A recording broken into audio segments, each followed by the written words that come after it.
इगतपुरी शहरात गेल्या 1 महिन्यापासून विजेचा लपंडाव सुरू आहे. इन्क्वायरी केल्यावर असं समजतंय की जे दुरुस्तीसाठी जे काही सामग्री लागते ते उपलब्ध नाही, तसेच कर्मचाऱ्यांचे जे सेफ्टी किट आहेत तेही अजूनही उपलब्ध झालेले नाहीत. आता इगतपुरीकरांचा जो आहे तो संताप झाल्याने इगतपुरीकर जे आहेत ते आता येथील एमएससीबी कार्यालयात मोठ्या प्रमाणात जाब विचारण्यासाठी उपस्थित झाले. येथे एमएससीबीचे जे कर्मचारी आहेत त्यांना इगतपुरीकर आता जाब विचारत. आपल्या बरोबर काही इगतपुरीकर आहेत, आपण त्यांच्याकडनं जाणून घेऊया नेमकं त्यांचं काय म्हणणं आहे. काय सांगाल?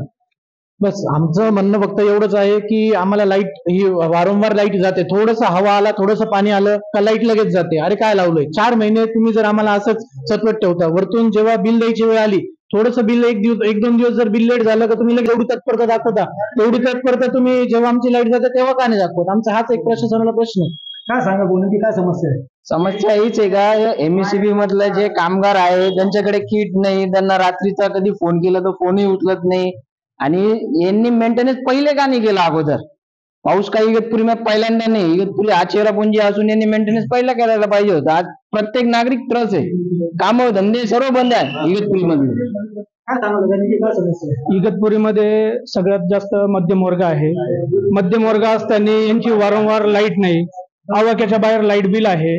लाईट बिल ज्याची परिस्थिती नाही, म्हणजे 500 रुपयाचं लाईट बिल आज 4,500वर गेले. असे बरेचसे बिल आहे आपल्याकडे दाखवू.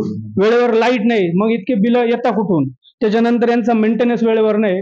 मेंटेनन्स नसल्या कारणानं जे आपले हॉस्पिटल आहे तिथं ऑक्सिजन पुरवठा कमी पडतोय. लाईट नसल्यामुळे सर्व गोष्टी दुसऱ्या रुग्णांच्या याला सुद्धा धोका आहे.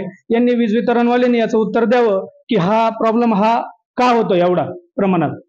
आपल्या बरोबर येथील अधिकारी आहेत, आपण त्यांच्याकडनं जाणून घेऊया नेमकं सगळ्याचं कारण काय. काय सांगाल सर? सर या मे महिन्यामध्ये सर मोठ्या प्रमाणात आपल्याकडे वादळ झालं.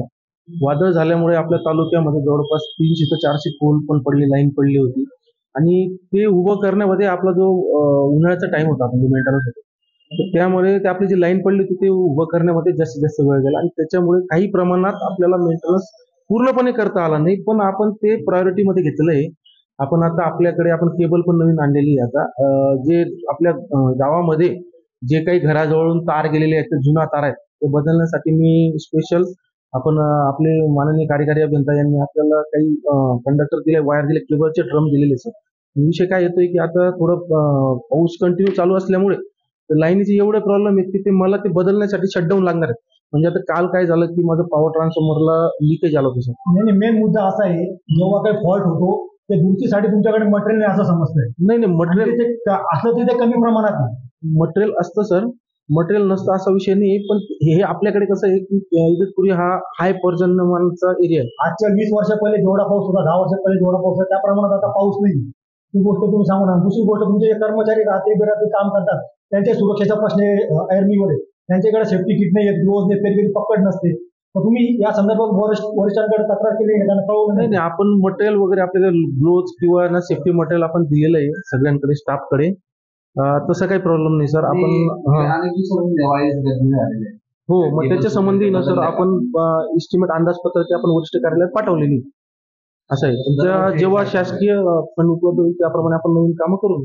तसं जर पाहिलं तर असं लक्षात आलेलं आहे का कर्मचाऱ्यांनी आणि ऑफिसचे जे साहेब आहेत त्यांनी एखादं कॉन्ट्रीब्युशन काढून जे वर्कर आहेत त्यांच्यासाठी सेफ्टी किट मागवले, तरी आता जो महाराष्ट्र शासनाचा वीज वितरण विभाग आहे तो याकडे लक्ष देईल का आणि इगतपुरीकरांचा प्रश्न सोडेल का, याकडे आता सर्वांचं लक्ष लागून असणार आहे. शैलेश पुरोहित, TV9 मराठी, इगतपुरी.